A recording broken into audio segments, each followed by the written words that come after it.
Yes, indeed, it is a solo cast. I don't know if I've got many viewers as well. That's alright. Just the last chill cast before I go on holiday. You won't see me for a week, but of course, in-houses will still go ahead. Put the predictions up at the end of the draft. Predict on who you think is going to win based on the draft.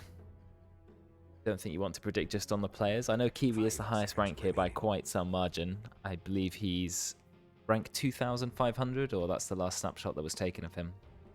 2,300. So he is a very, very high skilled player. But that doesn't mean that the Radiant are guaranteed to win. Got some good players on the Dire as well. Kiwi lost the game last in-house. Well, there you go. Still win no matter how high rank you are. And as you can see, the first ban was an instant respect ban of Chaos Knight. You don't even see a lot of Chaos Knight in Dota in general. You see him every now and then, but you wouldn't say he's a spam pick, or not a really super meta pick like Tiny or Huskar, but Copium is so good at him, I think it makes sense to just eliminate that hero. Same with Sam and Sand King. That's debate mail. So a lot of respect bans. I'm wondering who is a real first pick hero at the moment, other than Tiny and Huskar. Techies, first pick Techies, okay. I know the new Techies is, I find, a lot more enjoyable. I think he's a really interesting hero. I know at first people thought he's a little bit generic and not exciting, but removing the old stale Techies playstyle, where you just run around placing mines the entire game, which is very, very unfun to play against, and changing him to this kind of dynamic hero because you have to launch yourself into the enemy team, you can stack up mines to do really high damage, or not really stack them, but you can sort of place them cleverly in a group of 3 and get someone hit by all 3 of them. You've got that interesting disarm mechanic, which makes you go really fast. The Aghanim's actually can be a really good counter to some heroes. So yeah, we'll see. See what they do with the Techies. Omni Knight, that's one of the meta heroes. I'm a massive fan of Omni Knight. Whenever I do have to play support, or sometimes I just like playing it. I think the change to his second skill, can't remember exactly what it's called. They removed the status resistance, which seemed like a massive nerf, but they made the ability way stronger, and it casts on Omni Knight as well as on the target you're casting it on. So I think it's overall a good change for him, and he seems to be a lot more popular. Obviously, Omni Knight is still hard countered by any dispel. Every one of his abilities, well, his 2 amazing buffs, his ultimate and his W, instantly removed by even weak dispels. So heroes like Oracle, Enchantress, Invoker. I think I've got a nice built-in dispel. Any hero like that, very good against Omni Knight. Shadow Demon's ultimate is a purge. Radiant team pick. On Rasta, second support already picked. Shaman, great support at the moment, good for pushing as well. Good lane hero, really high right-click damage.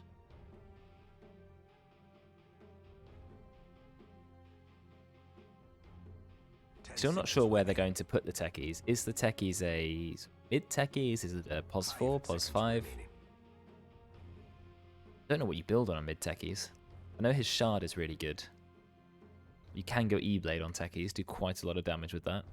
Kinder will play at 4, okay. Annoying hero to lane against, 700 attack range, decent attack damage. And the sticky mines, very low cooldown, high damage. Picking the puck super early, I don't know if that means that it might be either a support puck, which is fairly rare, or will it be an offlane puck, or will they just play it in the traditional mid-roll and they want to get it as quickly as possible. 5 seconds remaining. Played against a puck in a game today, who did very, very badly. Divine 5 puck, who went Divine Rapier, 4th item, and then immediately died, so pretty bad player. I don't think right-click puck is as good as it used to be. I mean, the Dream Coil talent is still there. The Shard is pretty good, but yeah, he was a very bad player for a Divine 5, basically through the game. And then I had the Rapier on Enigma, which wasn't the most useful hero to have it on, but, you know, still adds up. I was right-clicking. Yeah, that was an interesting game. In the last 3 games I've played, there's been 2 absolutely enormous comebacks, and something I've realized is that Rapier is the ultimate comeback item, but it is a terrible item if you are ahead. Because if you are ahead, you've just given the opponent a chance to win. Whereas if you're behind, going all in on the rapier can really completely turn the tides if you're lucky. If your core gets a few nice crits or just one fight where they're not focused, for example. Because no item is comparable to Rapier's damage. Daedalus is 88 damage with a chance to crit. Rapier is 350 damage. For most heroes, that will over double their attack damage. So I think there's always a comeback mechanic in Dota, and it is the Divine Rapier, as long as you can at least farm it. So maybe not if you're being stomped in a 20-minute game, but if the game goes a little bit longer, pull out the Rapier. 10 seconds remaining. 5 seconds remaining. It's cool how on Steam it shows people as casting a game when they're casting in Dota. I think that's the. Everyone else is just this private lobby though. Anyway, we're still waiting for the third pick from each team. Assuming Puck is a core, Dire's still yet to pick a core. They've just banned POS 3s and POS 1s just in case. 10 seconds remaining. Not sure where Puck is going. They've got good lockdown for Puck with the Shadow Shaman. Hex into Shackles, that's probably a 7 or 8 second disable if Shadow Shaman's not interrupted. So what are they going to pair with the Shadow Shaman? Could be a brutally strong lane with maybe a Juggernaut or an Ursa. Those are the famous combos with Shadow Shaman.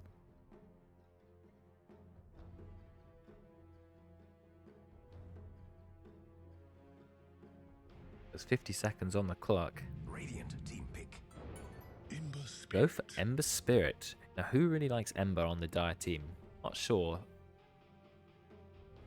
Still a very strong hero. I don't think there's ever been a time where Ember has been rubbish, or even if he has been not meta. A good player can always have a big impact with Ember Spirit. 10 seconds remaining. Pretty much just because of the scaling on Sleight of Fist. Doing an auto attack with bonus damage from a really long range while being immune to damage and on a low cooldown. It's such a good spell. So much mobility coming out from his ult as well. We'll see how he's built though. Do they go the Maelstrom, sort of Aghanim's, Kaya, Sanj build, Yules? Or is it going to be the Daedalus, Desolator, sort of right click, big Sleight of Fist build? Both ways are fairly viable. There's some more lockdown for the Radiant. Good way to interrupt Shadow Shaman's shackles from a long range with the fissure. Good lockdown for Ember Spirit, which is what they need. But I think Puck is already quite good against Ember Spirit because the Dream Coil prevents Ember from using his Remnant to escape for a very, very long time. 5 seconds remaining. But then Ember does do a lot of damage to Puck because Puck's armor is, I think, 0.5 or something incredibly low in the early game. So Ember's Sleight of Fist just chops through her HP. Also stops Puck getting away with the illusory orb when you've got her in the chain. So they kind of counter each other. BKB obviously needed to be bought by Ember Spirit this game, but that's pretty standard. Dire team pick. Vengeful Spirit, so a little bit of save. Also good to swap someone in like the Shadow Shaman or the Omni Knight, blow him up quickly. Interesting draft from the Radiant, trying to match them into lanes. If it is a Puck mid, you could have a techie support. Maybe it is a POS 3 Earthshaker with a POS 4 techies. You've got Venge playing the 5 and they're waiting for their POS 1. Puck is going mid. I think that makes the most sense.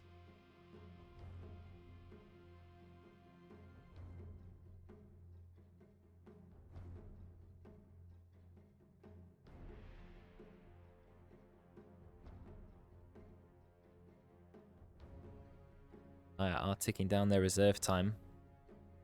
Do they need to pick another hero who can lock down the Puck, or do they just need someone who does heavy damage? They've gone for Nakes. He probably has assumed that he'll be laning against an Earthshaker. Earthshaker can do quite a lot of damage to Lifestealer. Just smacking him in the face with high ranks of Enchant Totem can do a surprising amount of damage to him. But I think if the fight goes on a bit longer than that, Lifestealer will come out ahead.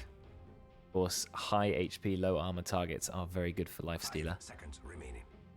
He also can use Rage to pretty much dodge every one of Earthshaker's stuns. But I think it could be quite scary for the Radiant in that lane, having to lane into Lifestealer, unless they can really put the pain on early while Lifestealer doesn't have many ranks of his spells.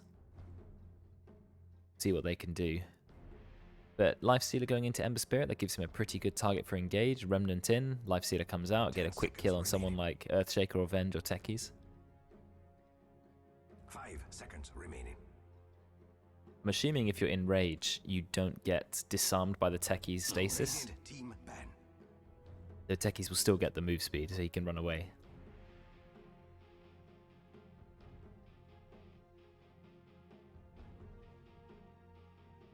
Banning anti-mage, so they are assuming POS 1 is what Radiant are missing, which I think is smart. Dire also missing POS 3. They've gone for a Slardar ban. I guess minus armor into Sleight of Fist, quite a deadly combo to deal with, especially when your team is already so low armor. Ban Necrophos. I was thinking more a Tide Hunter sort of last pick, give you even more engage, a bit of lockdown.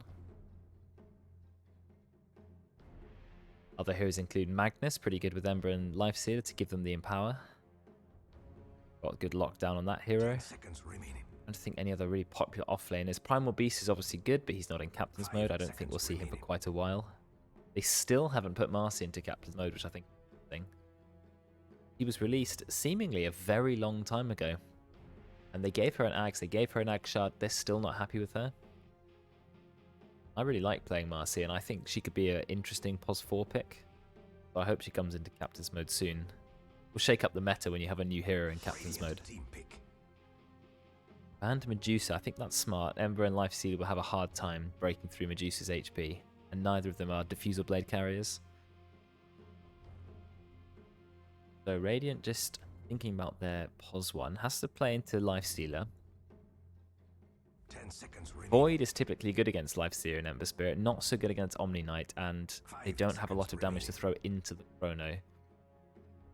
Ursa works pretty well. He's very good against Lifestealer. You can man up and fight the Lifestealer any day, no problem.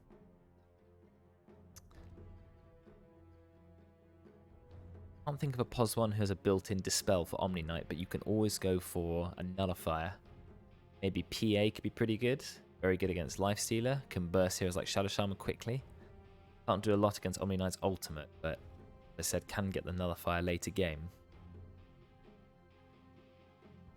Still opportunity to go Juggernaut, but then has the same problem. Omni Slash into Omni Knight ultimate. He's very good against a lot of traditional right-click cores.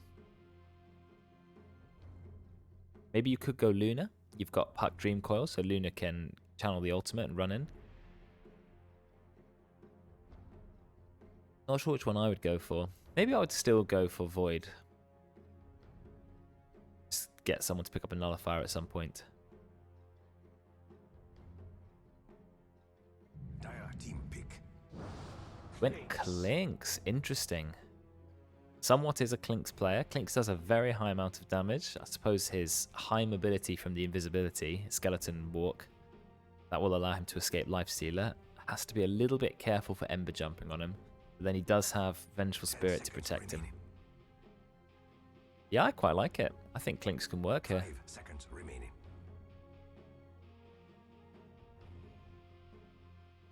What are they going to retaliate with? They had very little time, but they knew what they wanted. They went for Night Stalker.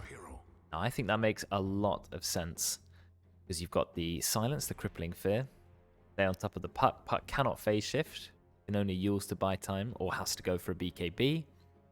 Of course, you can get on top of Venge or Earthshaker or Clinks, and there's not a lot they can do, or Techies. If Night Stalker's on top of you, you're having a bad time. You've already got Ember who can help jump in. Also, it means that you can deliver Lifestealer inside a Night Stalker who's got flying and darkness vision. Got 1800 night vision, while the enemy team have a paltry 800. So I really like it. I think it's a nice pick. Forgot about that hero. Haven't seen it in a while. Tends to come out more in Captain's mode, sort of semi-serious games than you see it in pubs. Also, a very weird and unique hero. 5 minutes of the laning stage, you kind of don't do anything. You just last it and try not to die. And as soon as 5 minutes happens, then you're super strong. Constantly moving at 400 plus move speed, really high attack speed. You've got a strong nuke, high base damage. You just have to survive for 5 minutes first. And that's when the Clinks is going to have to try and capitalize in the lane. Try to get as many last hits as possible and harass Night Stalker out of the lane.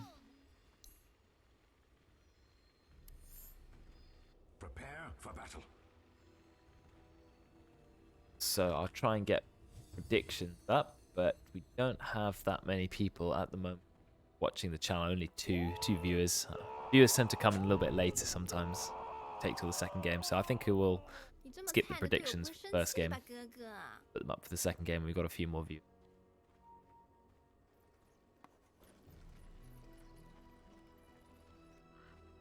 Drawing has been done.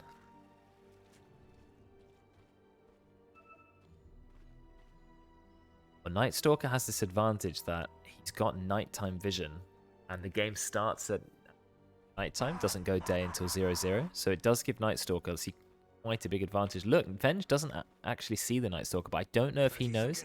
I bet he thought, Venge definitely saw me, but actually Venge can only see this far compared to the insane range of the Night Stalker. Your nightmare. Both teams have a ward up, but it looks like Kinder knows the ward's up. They're going to hit it together, and they do get it. 100 gold for Kinder.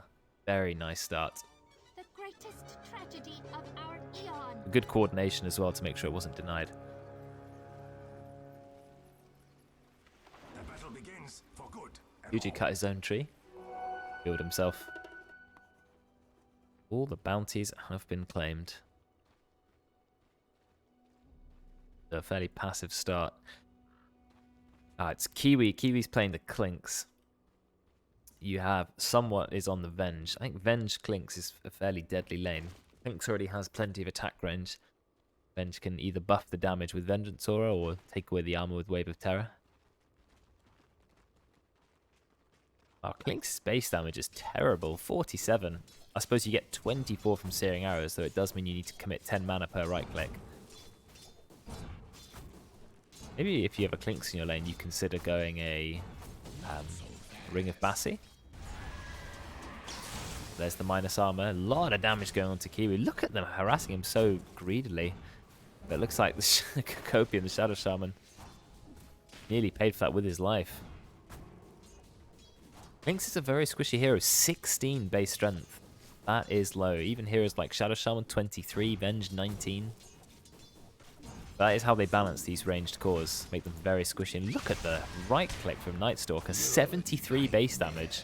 That's more than the Clinks using Searing Arrows. He doesn't have to commit an ability to get that damage. Doesn't get the last hit. Kiwi's struggling a little bit with the last hits. Really good play from the Night Stalker. Going on in the top lane. You've got Omni Knight protecting our Life Sealer. It is nice to have double strength in the top lane because then you can use the Heavenly Grace on both heroes. Both of you get damage from the strength. They're not a bad hero to pair with even an Agi.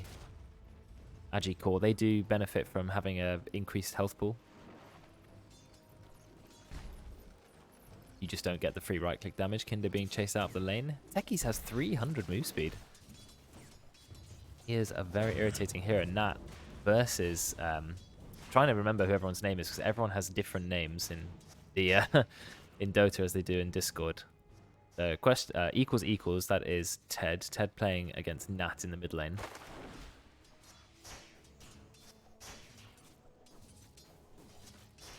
Kiwi is Kiwi, so I know that much.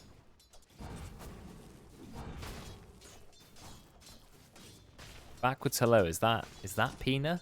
It must be, right? Or Ben, as we're calling him. I suppose everyone watching my in-house, they kind of know who everybody is. But if I if they don't, they'll have no idea who I'm talking about.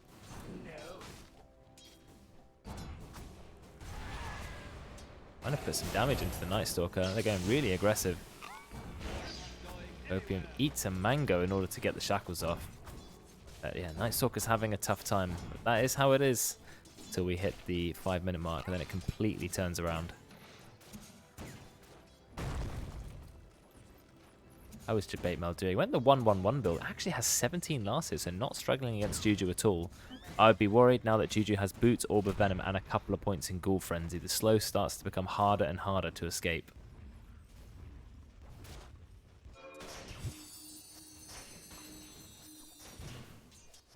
That is going double null. Is that common in mid now? Double null? But it doesn't look good. The mana reduction does stack, but it stacks diminishingly. So each null talisman slightly worse than the previous one.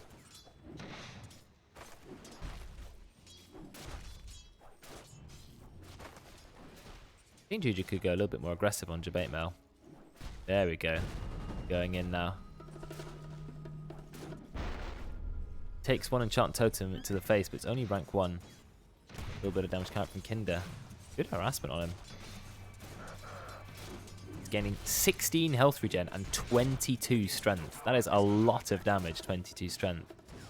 Why is it 22 strength? Only rank 2 Heavenly Grace, but you get extra damage, of course, when you dispel a debuff.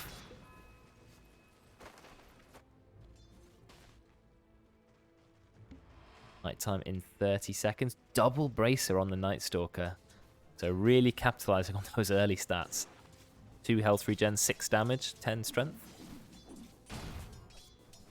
But no move speed, that's the problem. They're going in aggressively using the magic missile. Actually 2 points of Wave of Terror. So trying to increase the amount of armor reduction. I don't think Wave of Terror actually scales very well. It only goes up 20 magic damage and 1 minus armor. So I almost think it's more worth it just to level up the magic missile. No damage with the burning barrage actually hits Cocopium.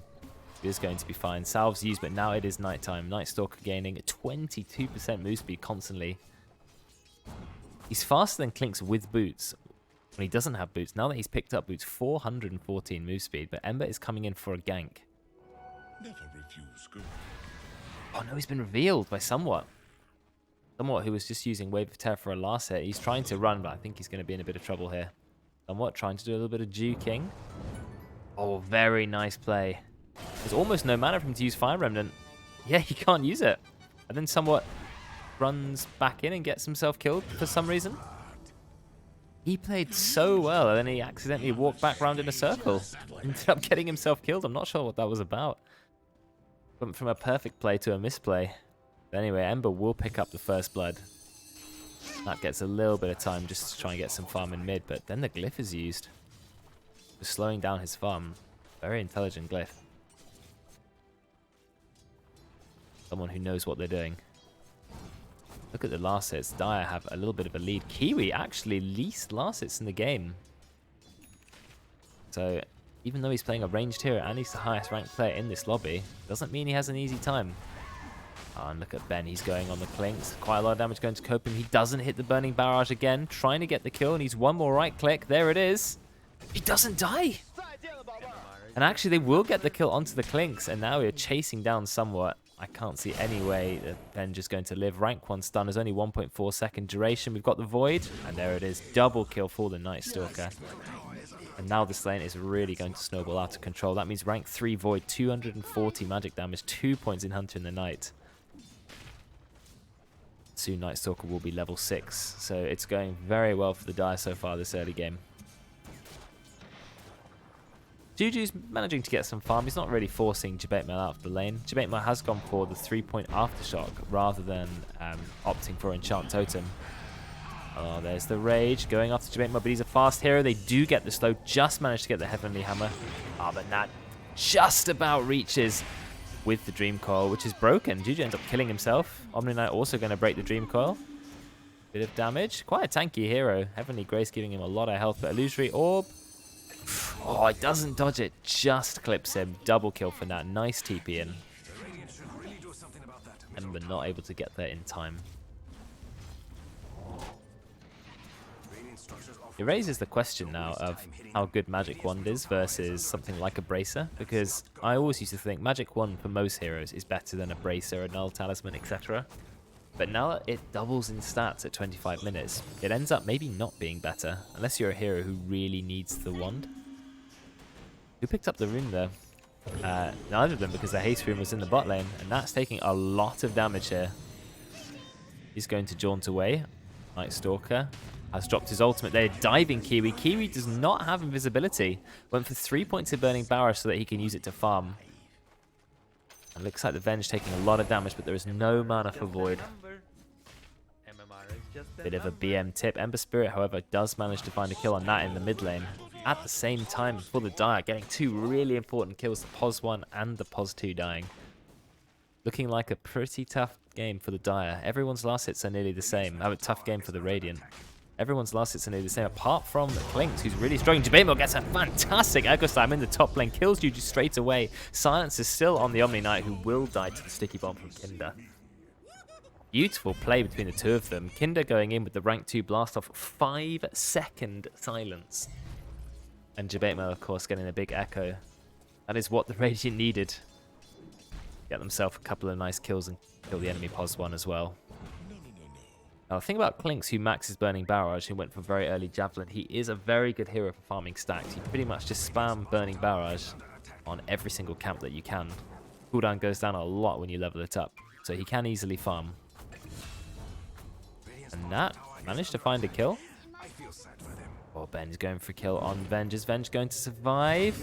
No, he's going to get killed by the Sleight of Fist. Jabemo thinking about the stun, does get it onto the Night Stalker. A lot of damage coming out from Ember. Here comes the silence from Kinder. Very long silence. Misses the sticky bomb. Doesn't throw it far enough, so I think Ember is going to be okay. Doesn't actually have enough mana for Fire Remnant. Does hold 7 stick charges, which he seems very reluctant to commit for some reason. Holding those for the absolute last possible moment. Kiwi's just trying to get a little bit of farm in mid. Looking a lot closer now. Long silence. There's a stun. Do we have any follow-up? He does have Remnant. He gets stunned for a little bit. Actually, just gets bursted. He didn't expect that. Really nice kill. Killing spree ended. I said it was not looking good for the Radiant, but it brought some really nice kills. And now the scores are a lot more even. Dire might be slightly ahead in last hits, but it's actually a pretty close game. The only struggling here at the moment is Kiwi, but I'm sure he's going to find some room to farm. He's not far off a Maelstrom. The Night Stalker, he's the hero of the Dire team at the moment. Going for first item BKB. Double Bracer, first item BKB. I'm actually not a fan of not having a magic wand on Night Stalker, because he has very poor mana regen, and his mana costs are actually quite high, so a wand really helps you get off that extra void. But he's gone for the stats of Bracer instead.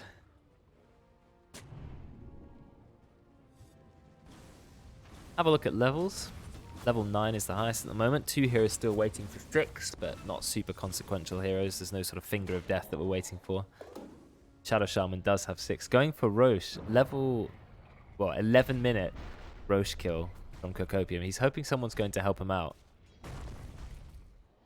It seems like the change to Shadow Shaman Serpents hitting Roche for triple the damage that they used to, or it's at least double. I can't remember if it was double or triple. It seems to be intentional because they've not fixed it. If it was a bug, they would have hotfixed it, but they've actually left it in. And the next patch, 7.31c, doesn't seem like it's on its way. They're actually going to drop the wards for mid tower. Radiant don't have Glyph, so a lot of damage is going to go onto that tower. They're going to try and kill the Serpents, but they're not going to kill them very fast because it's the early game. I think the tower will get denied. The Dire actually back off completely. Tower is now in deny range. Dream Coil onto Ted. He's going to break it in the hopes that he can escape, but they put the silence on perfectly. There's no way he's going to escape that. Very nice catch by Nat. He doesn't have a Blink Dagger, but still just had enough range. There's a swap from somewhere. Oh, he put his hands in the air, but unfortunately, Nightstalker was able to just get enough distance. This super long silence coming out from techies as well. Even rank 2 is a 5-second silence. I mean, it's just crazy. And he's going to go for the shard as soon as it hits 15 minutes. Gives it 300 more cast range. And it also gives it a near 2-second stun. Absolutely crazy shard. Look at the score of him. 105. Had a lot of impact already. Throwing out those sticky bombs. 360 damage on a 6-second cooldown. I really like the new techies. I think it's well designed. I know at first people thought it was fairly boring, but I think his skill set is quite unique. You know, sort of doing high amounts of damage, but you're having to throw yourself into the enemy. So trying to balance that. And Taser is an interesting mechanic as well. Gives you a bit of protection against right clickers. They didn't seem that keen to deny the mid tower. Just kind of leaving it up for the time being. 144 health. But can easily be killed.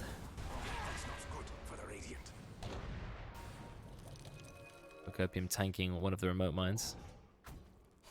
Something you can easily forget. Remote mines, or proximity mines as they are, they reduce magic resistance now if you get hit by them, even on the edge.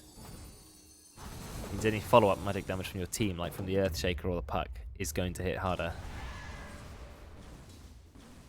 That's actually top net worth now. He's in a couple of kills. He's got his Witchblade, which is a very nice item for damage.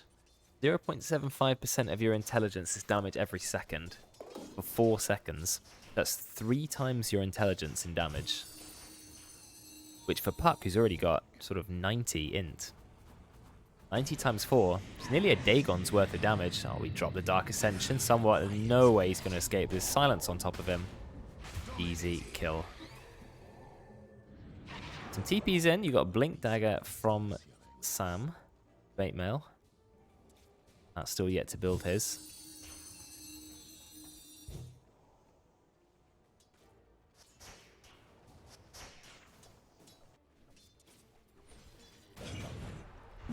Oh, we got Shadow Shaman trying to solo Roche. Not that far off it. Omnite is going to come in to help him. Looks like Ted is here as well. Was Shadow Shaman able to solo it? Only 6 seconds left and the wards actually would die. Yeah, they've just got enough damage to kill it. There we go. 1451 Roche. That's 135 gold. Oh, they do manage to get a quick kill on the Night Stalker. That's 400 gold going to somewhat. 192 shared. But Dire did get the gold from Roche. 135 gold each, as well as the Aegis on the Ember. So Ember can go for a full triple Remnant suicide dive. And then just come back to life on full HP. The power of those Serpent Wards, absolutely crazy. I really think they should nerf their damage to Roche back to normal values. It was always good dropping them for Roche, but it was never the main source of damage on Roche. Same with sort of Death Prophet using her ult on Roche. Interesting way that Jabetmo's playing this Earthshaker. I thought offlane Earthshaker's max enchant totem so that you can do trade and big burst damage, but he's actually gone max Aftershocker, then started leveling Fissure, so he is playing a lockdown hero. There's the silence. You've got to swap from somewhere if you need it. Lifesteal is inside the Centaur but misses the stun. Is going to come out. Going to target Jabetmo. Out comes the ultimate Guardian Angel. There's one kill. Got the shackle onto somewhat, but he's chasing Kinder Surprise. Juju says, no, this is the kill I want. No stasis or reactive taser is what it's called. So he's going to go down, no problem. Puck goes in, tries to get the burst on Shadow. Actually managed it, but has Nat bitten off more than he can chew? Ember is here, trying to get a kill on somewhat. There's the melee range swap. Ultra kill for Juju. 16 minutes into the game, only Cocopium died, and unfortunately it was a bit of a suicide mission for Nat, who was the highest level in the game at that point. So Juju's now in a great spot. Look at his net worth, jumps right to the top. He's got his armlet. He's actually got the Desolator as well in maybe one last hit or so. If he lasted that catapult, so he needs to wait for the next wave. And then he can have Deso Armlet, which is going to make him hit very, very hard. Well, of course, you get the feast damage, 1.2% of their max HP every hit. And 50 attack speed for free. Also 30 from the talent. That talent is so good. 30 attack speed. Oh, Kinder managed to get a kill in mid. Then gets killed by the Ember Spirit. Did he get a solo kill on Ben? Backwards solo? He did, that's very impressive. So it's a close game still, but Dire have a very, very slight advantage. If you look at the gold graph, I mean, it's pretty much anybody's game, but win probability says 68% Dire. So I'm not sure why it thinks Dire are so favoured. Kiwi has been managing to pick up some farm. He went for a Soul Ring to help his mana. Mana issues can be pretty big. Actually just walking around with Power Treads on Int as well.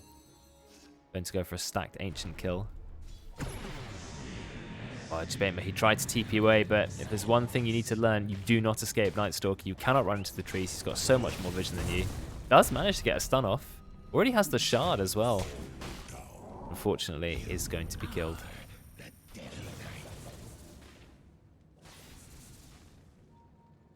Shard lowers the cooldown of Fissure by 2 seconds as well. Wasn't aware of that. Quite nice actually, because Fissure is his main spell. Wow, Fissure does so much damage. Is there a talent for that? Yeah, plus 80 Fissure damage, that makes sense. Going to say. 340 damage, I don't remember it hitting that hard. I tend to take the 30 base damage talent because I'm too greedy. Obviously pairs well with the enchant totem, giving you 400% crit. It's like a phantom assassin crit, but guaranteed. Obviously you can't get multiple in a row though, unfortunately.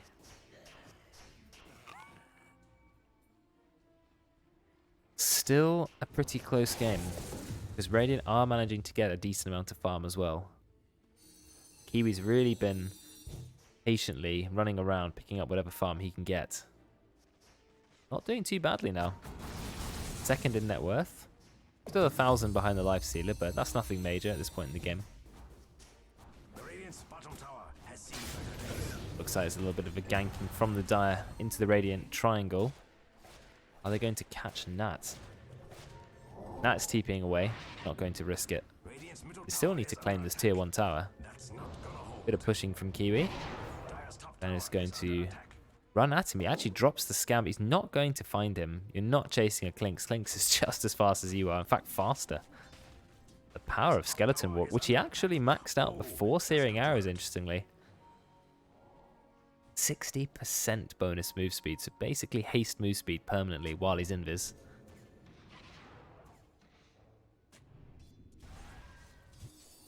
So Dire are just going to take the top tower. But Radiant have a lot of space to farm. Nat is farming under a ward, but really matter. He's got his Blink Dagger now, going for Kaya and Sanj. Interesting, I thought he would go for a BKB or a Yules because of the silence coming out from the Night Stalker, who will get a Blink Dagger. So of course he can just blink straight on top of whoever he wants to. Which hopefully will be the puck. Looks like they've managed to find a kill in the mid lane. Kill on Ember. Very nice kill to have.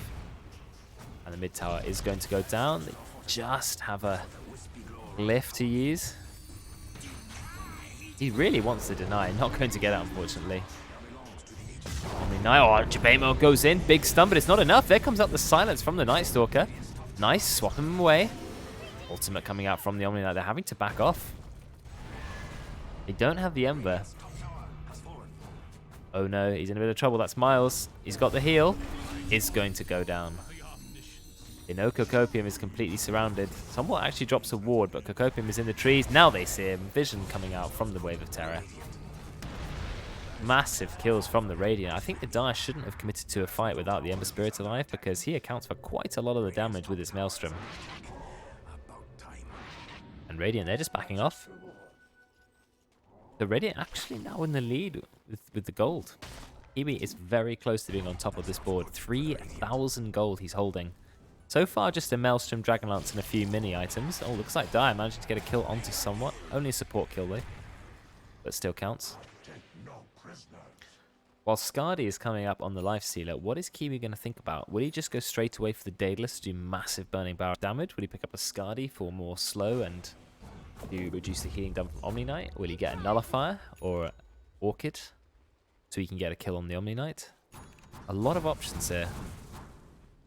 Just got to pick his poison. 3,500 gold.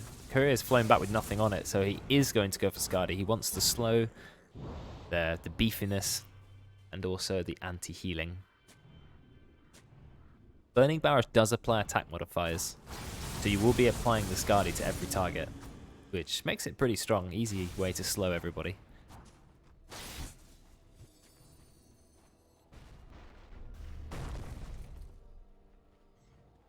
Now everyone is just picking up whatever farm they can. So I'll look at the player levels. Level 17 on the Clinks. Kiwi has been farming very patiently and very well. Level 13 on the Earthshaker. Jabate is a little bit behind the rest of the cores, but it doesn't matter too much on ES. Your job is really just to get the Echo off and then combine it with a couple of stuns, Enchant Totem and Fissure.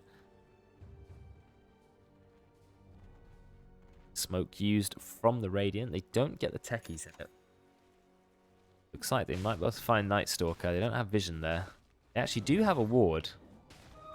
The ward does spot him, but they're instead going to go for the Ember. They got the Dream Coil, and there's no way he's going to survive. If he had a BKB, it would have been okay, but unfortunately, no BKB. And Jabate, he's managed to find Night Stalker, who then gets swapped by somewhat. I think that's a bit of an accidental swap. Do they have enough damage to kill him? No, they don't.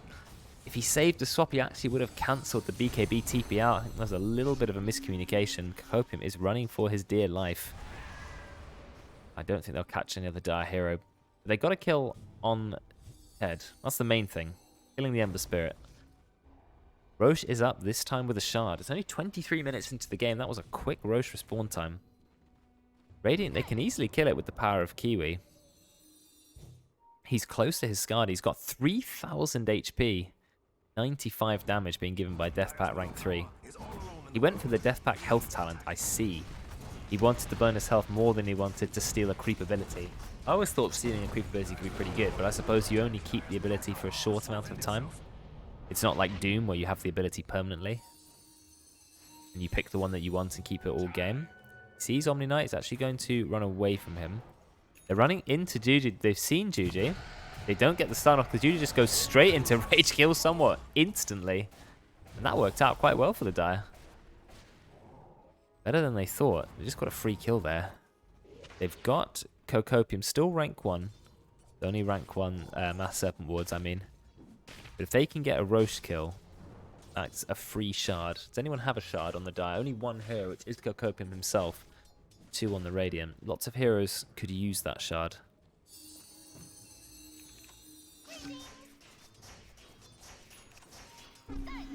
Higher Sand is nearly done for Nat. Still not convinced I would have gotten that before BKB. Or Yules, maybe? Or some kind of defensive item. But it does give him a nice amount of damage, and I suppose it does reduce the amount of crowd control the Shadow Shaman can get on him by 20%, which is a noticeable amount. They're all thinking about Roche, but Dire have actually smoked. No blink on Cocopium. He is quite poor. They see Nat. There's the darkness. They blink straight on top of him. There you go. Dies immediately. No Yules, no BKB. He cannot escape. Somewhat is yet again going to be a sacrificial lamb. They have dropped... No, they haven't dropped the Serpent Wards. Those were the mini serpents coming out from the Shackles shard. They can drop the main ones if they need to. I'm not sure if they're going to have to. They've got Lifestealer here. Night Stalker who's got Dark Ascension up. That's 135 bonus right-click damage. I think Roche is just going to be clicked to death there. Don't know who you give the shard to. I think I'd give it to the Night Stalker. I quite like his shard, but maybe they're going to give it to the Ember instead. Yes, they are going to give it to Ember, so 45 damage per second from the Remnant. If an enemy hero dies in the Ember Spirit, you're getting a free charge. Night Stalker managed to pick up a kill on Kiwi. Ah, with the power of Juju as well. Didn't even have to infest. He has his Dust. He has his Blink. Clinks does not have a BKB. And that's a very good kill because Kiwi's level 19. That's a massive solo kill to get.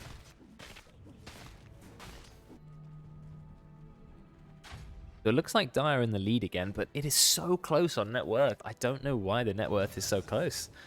I would have thought with all these fights, one team would come up ahead. Still 68% chance to win, only 5% gold difference though. So Radiant might be 6 kills behind and a Roche down, but they don't need to think, you know, we're miles and miles behind. We're only maybe 1 item behind in total. Nah, wasn't able to get the Ember Spirit, but neither was he able to get the Searing Chains on the puck. They take a tier 2 tower, finally means they can grab an outpost. Looks like mid tower is the one they're going for next. Maybe they're just signaling that they want to take all of the tier 2 towers and not go for the high ground.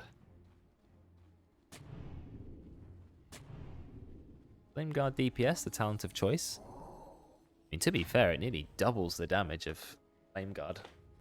105 magic damage per second is a lot. Going on to debate now. BKB's dropped. They're going hard. There's a lot of mines in this base. Swap from somewhat, but it's not going to be enough. Debate mill will go down. And who cares about the remote mines, the proximity mines, when you've all got BKBs up? Of course, you add Aegis on Ember as well. Creep Wave is alive, and by wave, I mean 1 creep. Ah, there's a second creep wave coming in. They don't want to go high ground. I thought they'd just drop the serpents and start hitting. I mean, it's going to take them a long time to take that tier 2 tower because Kiwi has managed to cut the wave.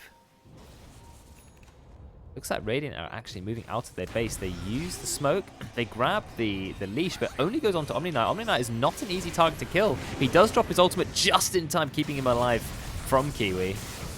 And out comes a massive silence. Ember's gone in as well. They're trying to get Nat. They've silenced Nat. put him in chains as a Hex as well. And that is going to go down. Buyback from Jabatemel is not looking good for the Radiant. This is where the net worth really changes. A lot of damage going to Night Stalker. He bit off a little bit more than he can chew. Ember was able to get a kill for it as well. So a trade, 1-for-1 trade. The buyback as well as those deaths. Now it put Dire firmly ahead this game. Just what I needed.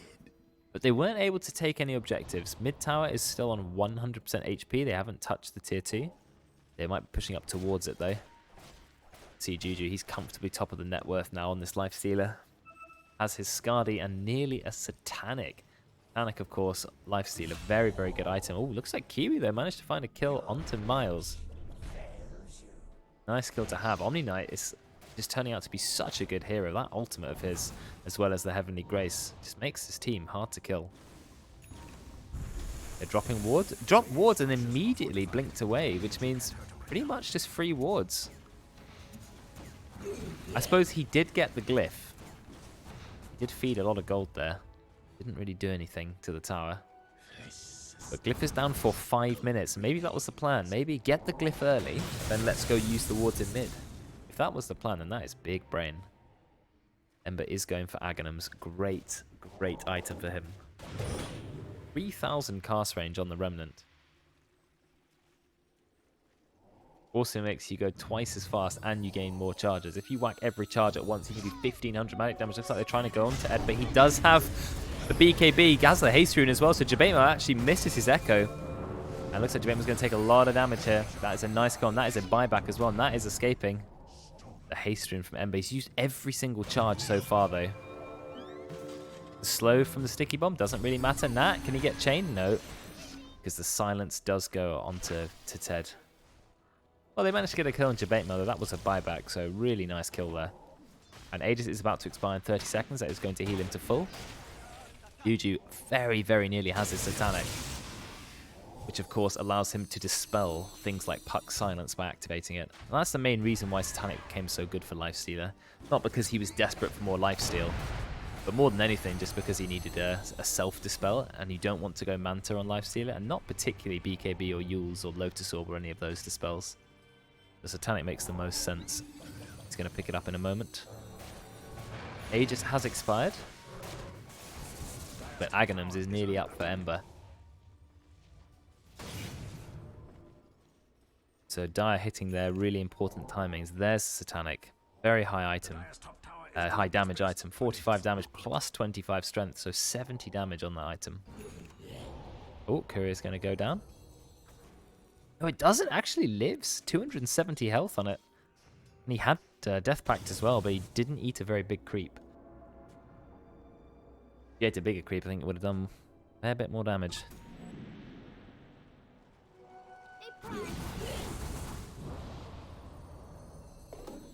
So what's better? Burning Barrage damage or Searing Arrows multi-shot? I think he's playing quite a Burning Barrage heavy build, so maybe that would be the talent to go at 25. Anyone else hitting 25 or getting close to it? Not really. Clink's at 22. Dire, 2 heroes at 21. Puck is about to hit 20.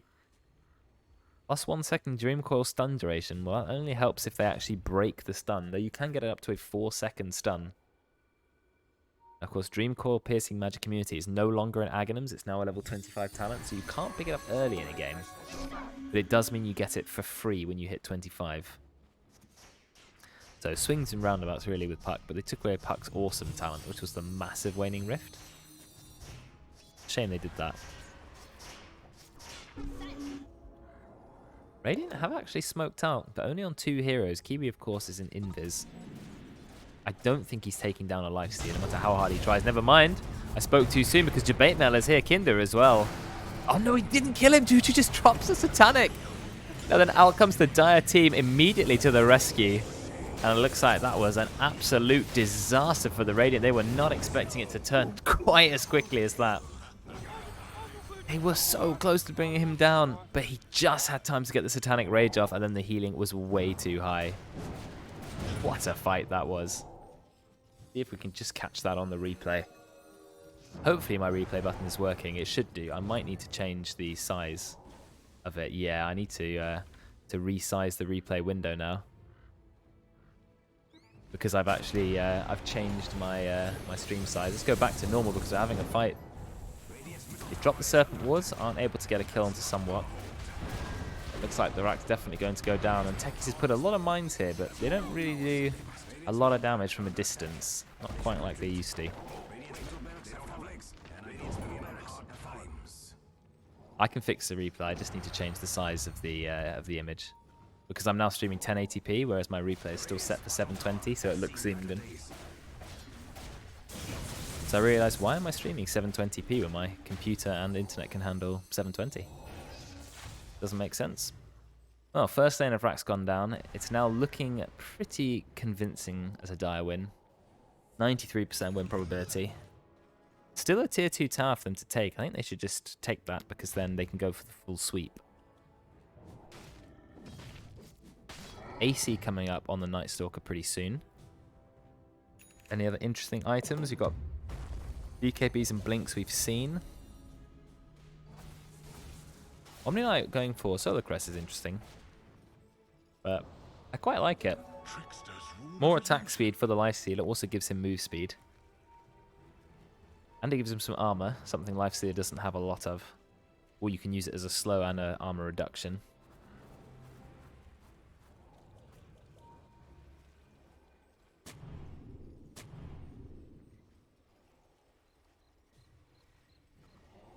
Radiant's top tower is under attack. I do like the 4-star from Omni Knight. He's not a very mobile hero, and he is usually sort of the first hero to target in a fight.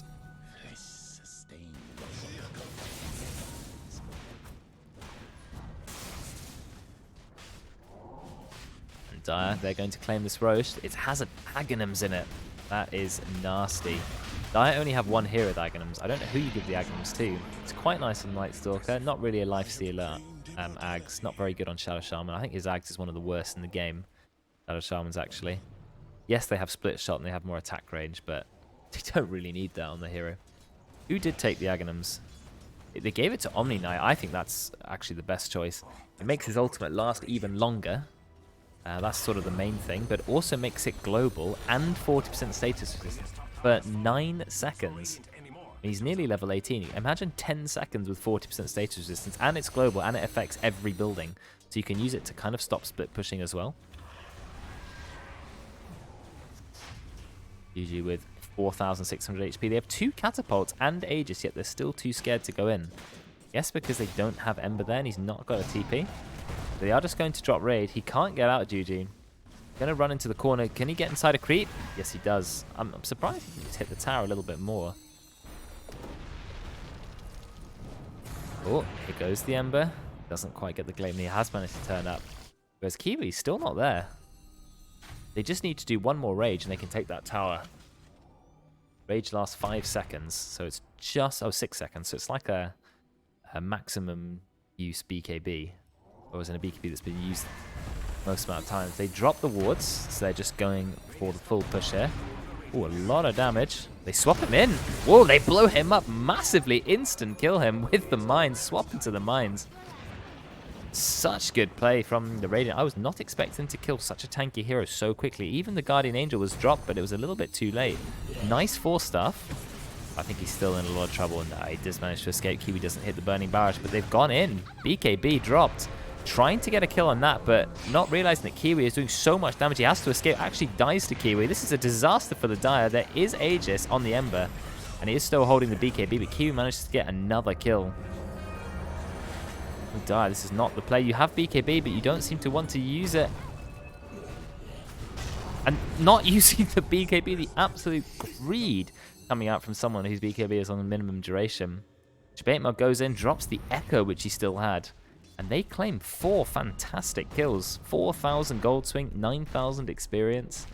They managed to save the melee rack, so they did lose the tower and the range rack, so it's still going to push in a little bit. But no buyback on Ember. The Radiant have a little bit of breathing space. They got a lot of experience from that as well. Klink's now hitting level 25, and he went for Searing Arrows and multi-shot. He's starting to hit very hard with that Daedalus. And of course, if he death packs a big creep, 123 damage. Pretty nasty. And he's just going for this tower. I mean, there's no one alive to stop him. Omni Knight does have his ultimate up in 15 seconds. And you know what that means? You can ult the buildings. So we're going to glyph the buildings first. Then 10 seconds later, Omni Knight can ult the buildings. That is 10 seconds where you can't hit the buildings. Actually, it's an incredible anti-push.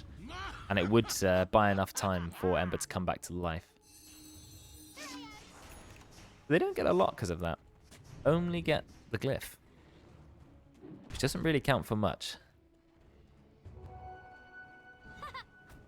I'd still say Dire are firmly ahead, although Radiant have managed to close the gap with the net worth. Witchbane on the puck. Witchbane, of course, a fantastically good item against Omni Knight because it is a point-click dispel. Just get rid of Omni Knight's Heavenly Grace and his ultimate. Guardian Angel. Night Stalker running around at haste move speed. He's got the Blink Dagger out, Assault Cuirass. Got his 20 strength talent. He hits hard. Got Lifestealer inside him as well, running around at nighttime. Radiant have to be scared, and as you can see, they've gone completely back. Now, I want to see if they do another swap into the mines again, because good positioning from somewhat means he can stand right in the middle of the 3 mines. Each mine does a maximum damage. Only 575. But then there's a 15% magic damage debuff reduction as well.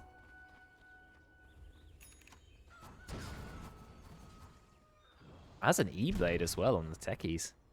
Can be used to save allies from the Lifestealer, of course.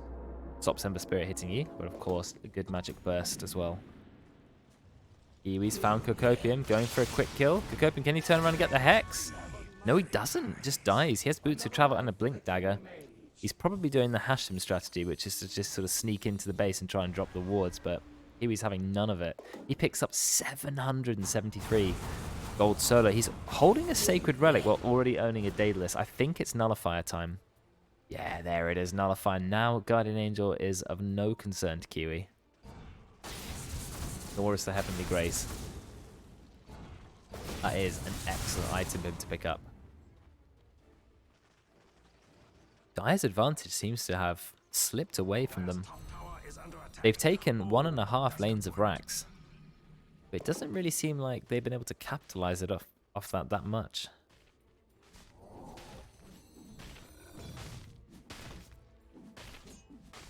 Have a look at the net worth. The lead is still on Juju. But Kiwi is only 1,000 gold behind. Enter Edge Sword, nice to increase the damage a little bit more, 45 damage.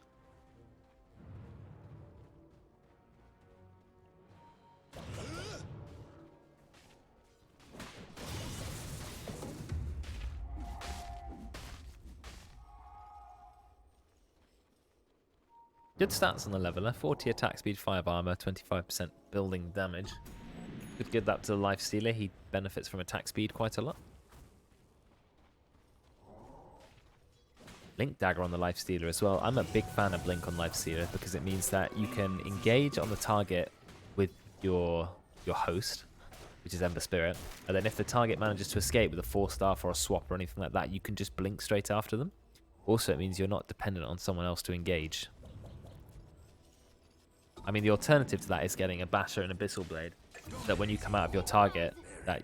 Oh, wow. It died in exactly the same spot, the exact same hero. Kiwi getting a solo kill on Kokopium. Another 800 gold. So much gold being given to this Clinks.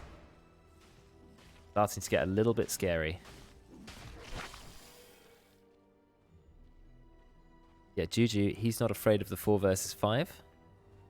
Decided to hop into Night Stalker anyway. Maybe they're going to get the Nat, who's got a BKB to save himself, and a Scyther Vice.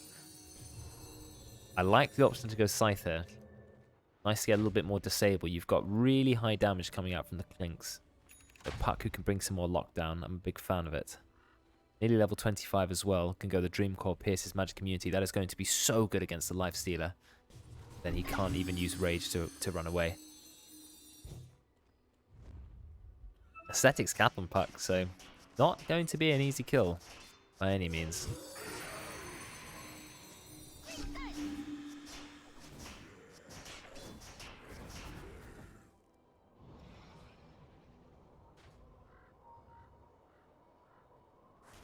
There's the Dreamcore Pierce's magic immunity.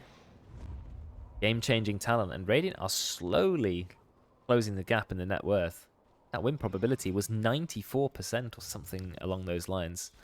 They're managing to turn it around. Yeah, 97%. What a comeback if they manage to win this.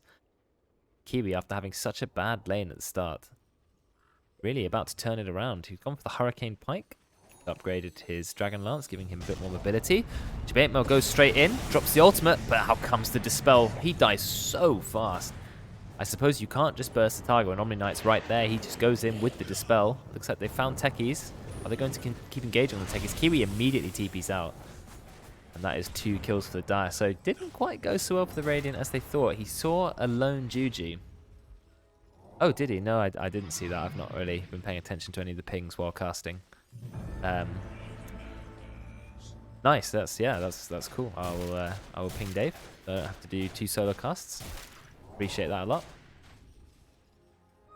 That's the power of Omni Knight. That's why I actually think Aether Lens is really good on Omni, because the power of a hard dispel like Abaddon, it's just so good.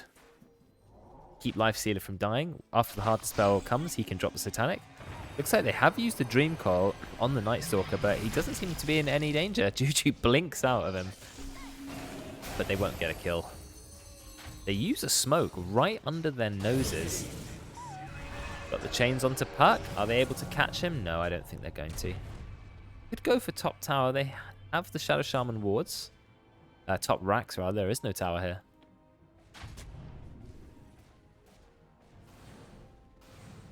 Managed to find the ward in the base. Kiwi clearing the creep wave with great ease. Look at the base. Look at the map. What is this? Someone has been busy. No cooldown reduction either. This is being cast on a 14-second cooldown. I mean, that is quite a lot of mines. I know they don't stack and the damage isn't massive. I mean, he's still only level 17. He's a very low level. Really needs to get that tome, because that is a lot of mines on the map. Well, they blow up from quite a long range. They only do half damage. Oh, looks like you've got the infinitely long shackles. But Nat managed to find a kill, a really important kill actually. Getting a kill on the Ember Spirit. Somewhat is still going to go down though. But with the help of Kiwi, bringing down Ember, that is fantastic. They found Kiwi, but then he turns around and gets an instant kill thanks to stun from Jabate. Buyback as well from Somewhat. Juju needs to escape this. Lincoln's Sphere on Lifesteal. That is an interesting choice. Looks like the damage going really heavily into Miles. Kiwi brandishing that Nullifier, and Roche is up. Now this Roche has the Refresher Shard as well as the Aghanims. Who on Radiant is here for a free Aghanims? In fact, there are no Aghanims on the Radiant at all. So every single hero could take one.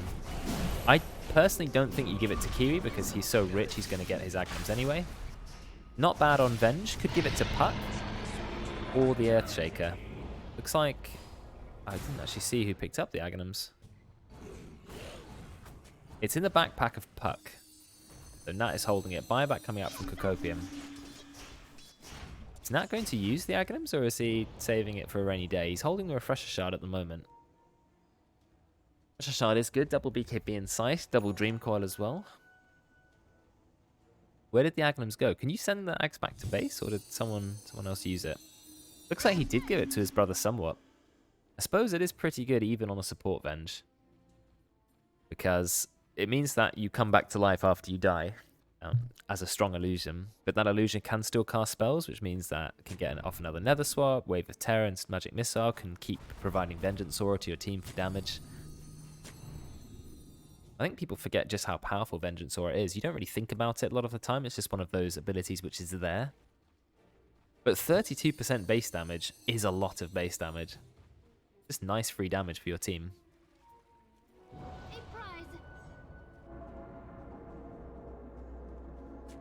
Well, now the game has completely changed. The win rate is still in Dire's favour, but the net worth actually in the Radiant side. Any other level 25s to talk about? Not particularly. We need 25 on Ember. He's gone for double Sleight of Fist. Doesn't have a lot of right-click damage though. Only 200 at the moment. I guess Gleipnir does provide a little bit of damage. How much damage does Gleipnir do when you activate it? 220 damage, not bad actually. Of course, Atos doesn't do any damage, so upgrading it to Gleipnir, quite nice. But I'm sure Atos doesn't cost 200 mana to activate. Only costs 50, so Gleipnir is 4 times the cost, with only the same intelligence gain.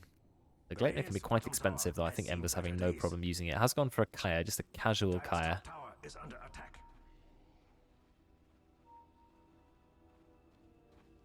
I mean, he's still going. I don't know if Kinder's actually planning to leave the base. He has now hit level 19, so he does have rank 3 proximity mines. Oh no, looks like he's in a bit of trouble, but he hasn't been spotted. Surprised he didn't get blinked on. The entire Radiant team, apart from Kinder, are top. So they could go for a jump on Kinder, but I'm not sure if Dire have that information. Ben is just waiting very patiently in the trees. He has now revealed himself, so he's going to clear that way. These mines are just ridiculous. I guess the idea is you swap someone in, and they just end up getting completely murdered on their way out. But if you have BKB, it doesn't really matter, and you've got BKB up on the heroes that matter, and of course Rage on the Lifestealer. He's now going for Agi Blink.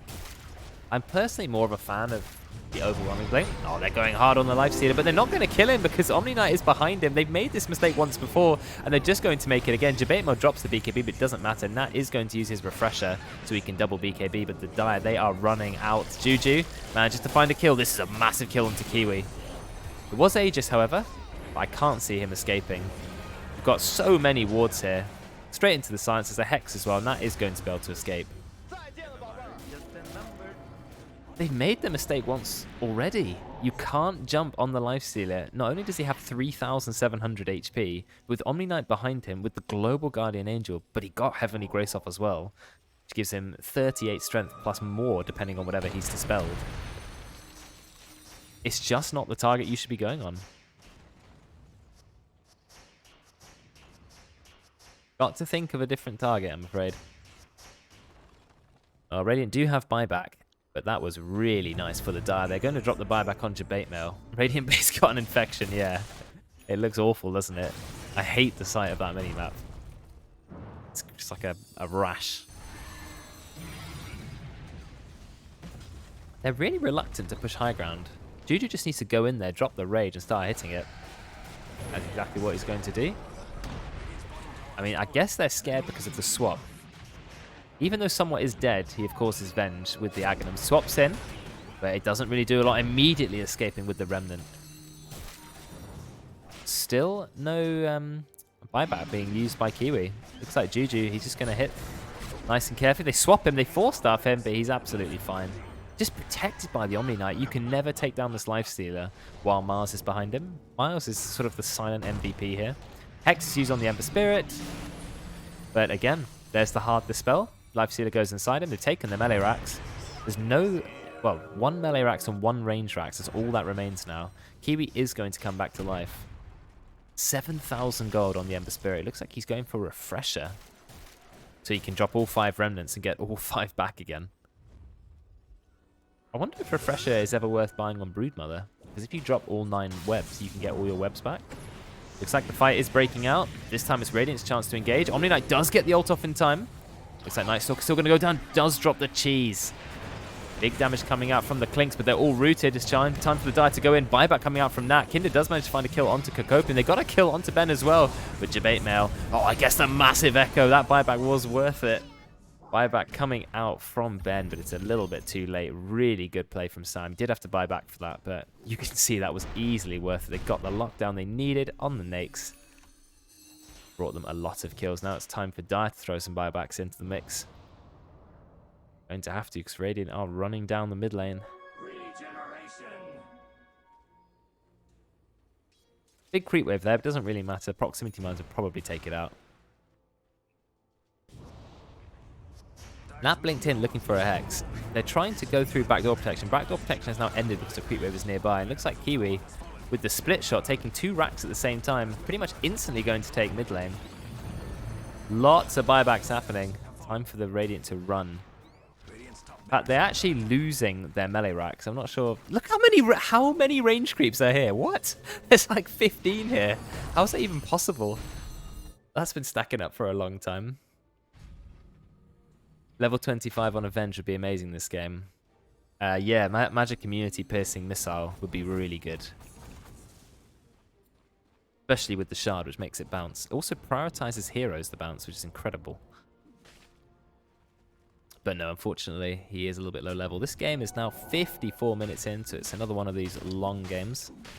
It looked pretty one-sided, and I thought it was completely over when the 97% win probability hit. It's somewhere in there. Can't quite find it, but I thought that was it. I was convinced it was over. Then Radiant, they've held their own, managed to take the racks as well.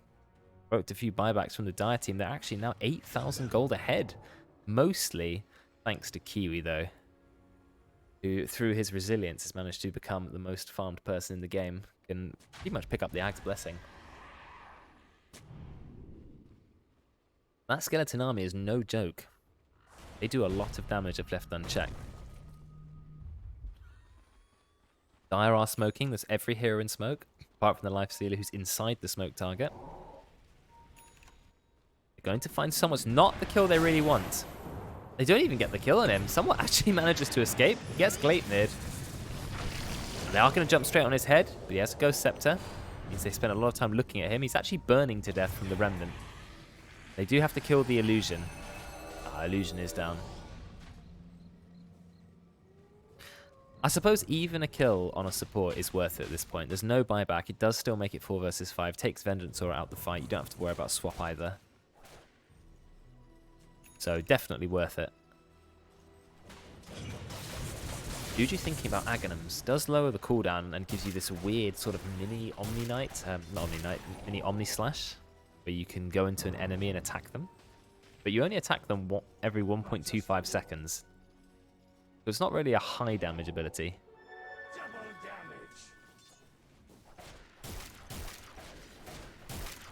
Clinks is pretty close to level 30. That is a very scary talent for him. 25% burning barrage damage as well. As if he needs even more damage on that spell. He's holding 9,500 gold. The Dire seem to be going in. They drop the wards. But I don't see the point of dropping the wards if you're not going to commit. I suppose they do get the glyph again.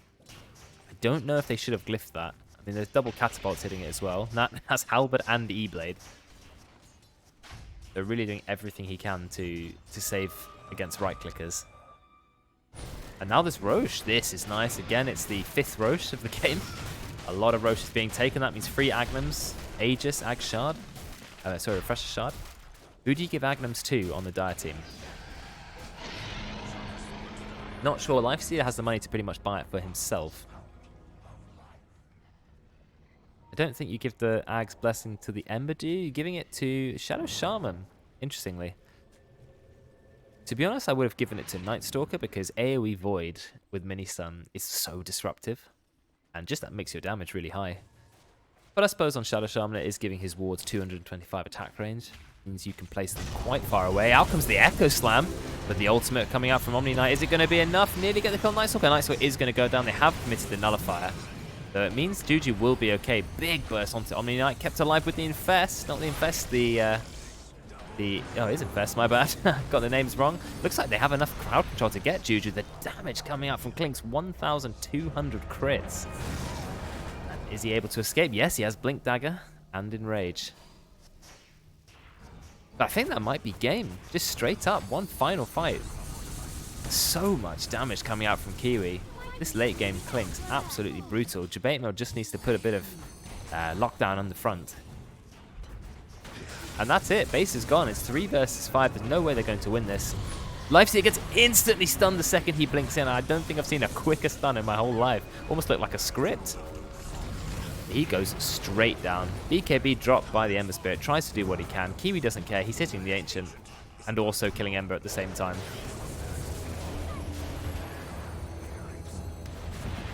Bit of a troll E-Blade.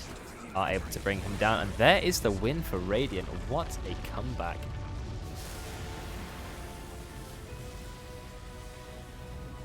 Yeah, I really did not see that one coming. 58-minute game. I mean, this is the season of comebacks, honestly. The last 2 out of 3 games I played have been massive comebacks. Then the game I cast is a massive comeback.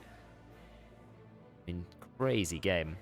Kiwi started off very, very poor and struggling. If you have a look, he was always a little bit behind the Lifestealer. At one point, 3,000 gold behind. Came out of the lane behind every other core. Yeah, in last place. But then he persevered and eventually became the most fed by quite some margin. Win probability right at the floor, and you can see the enormous XP spike that happens almost the second after the gold hits the lowest point. Couple more spikes up and down. I did take a good fight as well when they tried to go on Life Stealer for the 50th time. Eventually, they itemized well enough and they managed to win. So really impressive.